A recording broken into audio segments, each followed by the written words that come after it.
r/NoSleep. Posted by u/shadow_kiwis.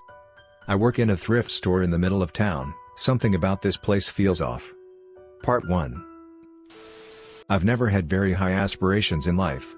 When teens are asked what they want to do as a career after leaving school, most would say pretty high bar stuff. Singer, actor, game designer, YouTuber. Everyone was always aiming for the top. Me though.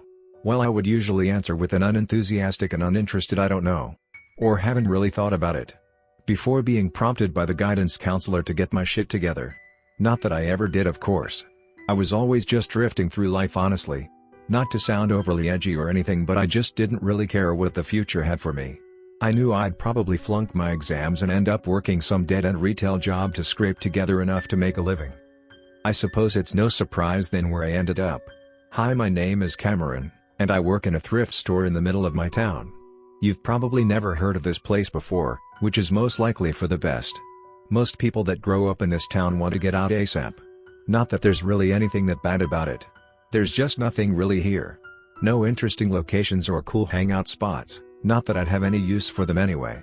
Anyone who stays here is probably doing so for one of two reasons. Either they don't want to leave their family and where they grew up, or they don't have the money to leave.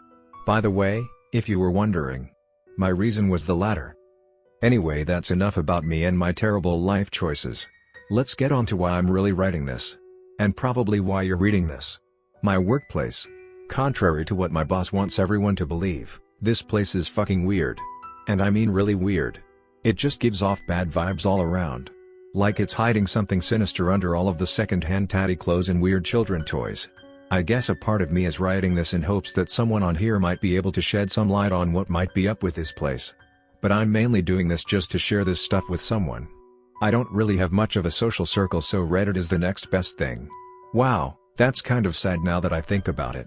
Okay, so I've only been working here for a couple months and a bunch of weird stuff has already happened to me. Like I said earlier, this place gives off some really bad vibes for some reason. I'm not entirely sure what it is, but sometimes during my shifts I'll just randomly get a fight or flight reaction to seemingly nothing. Which is made infinitely worse since I tend to work alone a lot. What am I even supposed to be fighting anyway? The mannequins posed in the windows? I mean, sure, they're creepy as hell, but I doubt they'd put up much of a fight. Or at least that's what I try to tell myself when I walk past them in the middle of my shifts and notice that they've changed slightly from earlier. I'm pretty sure it's just the customers moving them around to get a better look at the clothes, but since only old people come in here, I'm not entirely sure. Also, why would they be turning their heads around? Maybe it's just my coworkers trying to mess with me. But even if the mannequins changing their poses are just my coworkers messing with me, there is still tons of strange stuff that happens here. In fact, one seriously creepy thing happened to me just yesterday. Actually, it's the thing that made me decide to write this in the first place. So a couple weeks back we received a box of old toys from an anonymous donor. One of the toys in this box was this sort of barnyard toy. Basically, if you press certain buttons on it, it'll make different animal sounds. I thought it was charming at first, so I decided to put it straight out onto the shop floor. The problem is, ever since we got the thing, it's been malfunctioning like crazy and playing random animal noises throughout the day. This wouldn't be nearly as much of a problem if the store wasn't eerily quiet 90% of the time, but unfortunately for me it is. So this means I get the absolute luxury of getting randomly jump scared throughout the day by chickens or cows or whatever other dumb noises it decides to make. The screw that holds the battery pack on also seems to be some special shape, so I can really just take the batteries out. So back onto what happened yesterday. I was checking out one of our frequent customers. Mr. Rogers, I think his name was. Everything was going well and nothing had even really happened that day. Everything seemed a lot calmer than usual. That should have been my first hint that something was up, but I really didn't think much of it. Then all of a sudden the loudest, most ear-splitting noise imaginable resonated from the room to our right. It almost sounded like a goat scream, but just if it was amplified. Damn near gave the two of us a heart attack. Now, despite the fact that there is no way some cheap children's toy can produce sound loud enough to practically shake the building, I knew it had to be coming from the animal toy. After being tormented by this thing long enough, I could just tell from the general direction the sound was coming from that it was indeed that dumb toy. I dropped everything pissed at this stupid fucking toy and stormed over to the other room. I must have intimidated Mr. Rogers quite a bit, since he backed away from the counter with his hands raised like I was angry at him. I stormed past him into the other room, picked up the stupid toy and started shouting at it. "Okay, you little asshole. I am sick and tired of you freaking me and the customers out. So you either stop this bullshit right now or you're going to regret it. It feels rather stupid retelling it now. I almost hope it was possessed or messed up in some way, because if not, I don't think I'm going to live losing my shit at a toy town. Anyway, it went silent for a few seconds. Mr. Rogers was standing at the counter still, also silent. Probably completely stunned at what he had just witnessed. At first I thought my threats had frightened whatever this thing was, but I was quickly proven otherwise. Because then the damn barnyard toy started clucking at me. Like a chicken. The damn thing was mocking me. This piece of children's plastic was calling me a chicken. I knew it, it knew it. Mr. Rogers probably thought I was insane since he started packing his items away himself and heading for the door, but deep down he knew it too. "Oh, you little shit," I mumbled out. This had gone on long enough, so you know what I did? I threw the damn thing at the wall as hard as I could. Store policy was that we weren't allowed to damage any of the items that belonged to the shop, but I wasn't just going to let this thing mock me like this. Besides, my boss is hardly here anyway, so I doubt he'd even notice a single missing item. Plus, if this thing was indeed possessed, I wouldn't want it to be sold anyway. It'd probably torment whatever poor kid ended up with it. As the thing cracked loudly against the wall, it let out one last goat scream before going silent as it collided with the hard tile floor below. Yeah. Now who's chicken you? Plastic thing. Not my proudest moment, but hey, what can you do? I was stressed, okay. But here comes the weird part. As if being jump scared and actively mocked by a children's toy wasn't weird enough already.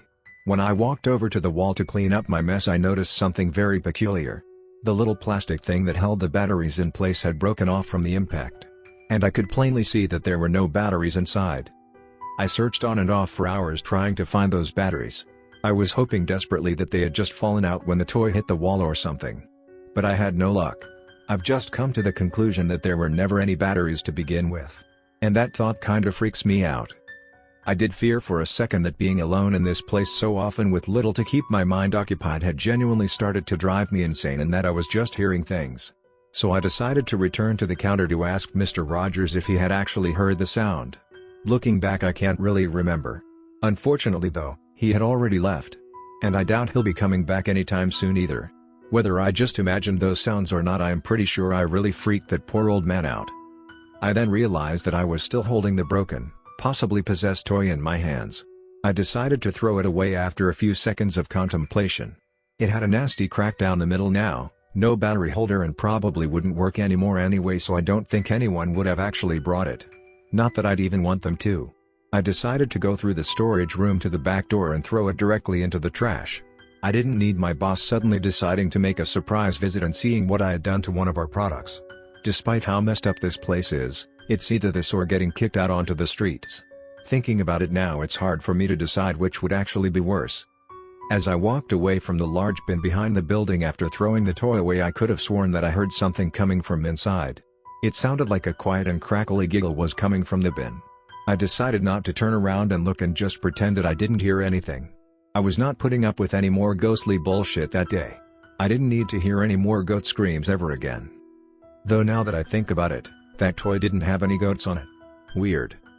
Before any of you say that I could genuinely be ill with something or that something could be in the air at the store that's causing me to hallucinate, don't worry, I know. I've actually already booked a doctor's appointment just to make sure I have nothing causing these possible delusions. But once again, I'm left wondering whether I would prefer this to all be real or just in my head. Now, after reading all of that, you may be thinking to yourself, is that it? And I wouldn't blame you. Almost everything I've experienced thus far has honestly just ranged from mild inconvenience to some kind of weird but not all that spooky occurrences. But recently things have been getting worse. It feels like every time I enter that store, the atmosphere in there gets much colder and more aggressive. Like it doesn't want me there. Or maybe even more terrifying, it doesn't want me to leave. I know it sounds stupid and crazy for me to be talking about this crummy old building like it's alive and has thoughts of its own, but honestly, I'm starting to have my suspicions. I guess another reason I'm writing this is because I'm genuinely afraid for my own safety. And if I'm going to die or go missing working this job someday, then I want someone to know what happened to me. Anyway, that's all I have time to share today. I'm actually writing this up just before going to work, and I am coming dangerously close to missing my check in time. If any of you have any advice or thoughts about this place, please let me know. And if you would like to know about any of the other weird stuff I've already experienced, also let me know. I wanted to only talk about the more recent stuff in this post since they were the ones fresh in my mind, but I'll be glad to share some older experiences as well. Maybe we could get to the bottom of this mystery together. Anyway, I really need to go now. I don't want to be late again. I'll catch you all up later. See you guys soon.